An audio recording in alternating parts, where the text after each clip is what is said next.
കോഴിക്കോട് ജില്ലയിൽ നിയമസഭാ തെരഞ്ഞെടുപ്പ് അട്ടിമറിച്ചതായി ആരോപിച്ച് UDF നേതൃത്വം രംഗത്ത്. 8 മണ്ഡലങ്ങളിലെ മുഴുവൻ വിവിപാറ്റുകളും എണ്ണണമെന്ന് UDF ആവശ്യപ്പെട്ടു. കോഴിക്കോട് ജില്ലയിൽ തെരഞ്ഞെടുപ്പ് അട്ടിമറിക്കാൻ ശ്രമമുണ്ടായെന്ന ആരോപണമാണ് UDF ഉന്നയിക്കുന്നത്. ഈ സാഹചര്യത്തിൽ JDT ഇസ്ലാം കൺവെൻഷൻ സെൻ്ററിലെ സ്ട്രോങ് റൂമിൽ വോട്ടിംഗ് മെഷീനുകൾ സൂക്ഷിച്ച 8 മണ്ഡലങ്ങളിലെ മുഴുവൻ വിവിപാറ്റുകളും എണ്ണണമെന്ന് UDF നേതാക്കൾ ആവശ്യപ്പെട്ടു. പേരാമ്പ്ര, കൊയിലാണ്ടി, കുന്നമംഗലം, കോഴിക്കോട് നോർത്ത്, കോഴിക്കോട് സൗത്ത്, ബാലുശ്ശേരി മണ്ഡലങ്ങളിലെ വിവിപാറ്റുകൾ എണ്ണണമെന്ന് ആവശ്യപ്പെട്ട് UDF സ്ഥാനാർത്ഥികൾ മുഖ്യ തെരഞ്ഞെടുപ്പ് കമ്മീഷണർക്ക് പരാതി നൽകിയിട്ടുണ്ട്.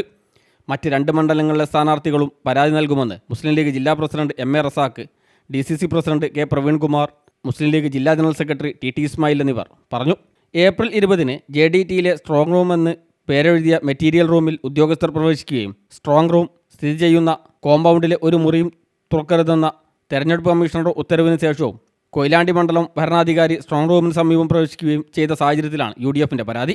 പേരാമ്പ്രയിലെ സ്ട്രോങ് റൂമിന് സമീപത്തെ മുറി തുറന്ന സംഭവത്തിലും കൊയിലാണ്ടി മണ്ഡലം റിട്ടേണിംഗ് ഓഫീസർ സ്ട്രോങ് റൂമിന് സമീപത്തെത്തിയ വിഷയത്തിലും നടപടികൾ ഉണ്ടായില്ലെന്ന് UDF നേതാക്കൾ പറഞ്ഞു.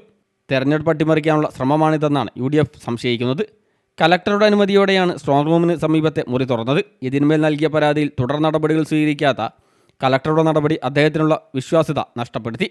സംഭവത്തിൽ തെരഞ്ഞെടുപ്പ് കമ്മീഷന് കലക്ടർ അന്തിമ റിപ്പോർട്ട് ഇതുവരെ സമർപ്പിച്ചിട്ടില്ല. തെറ്റ് ചെയ്തവരെ സംരക്ഷിക്കുന്ന നിലപാടാണ് കലക്ടർ സ്വീകരിക്കുന്നതെന്നും UDF നേതാക്കൾ കുറ്റപ്പെടുത്തി.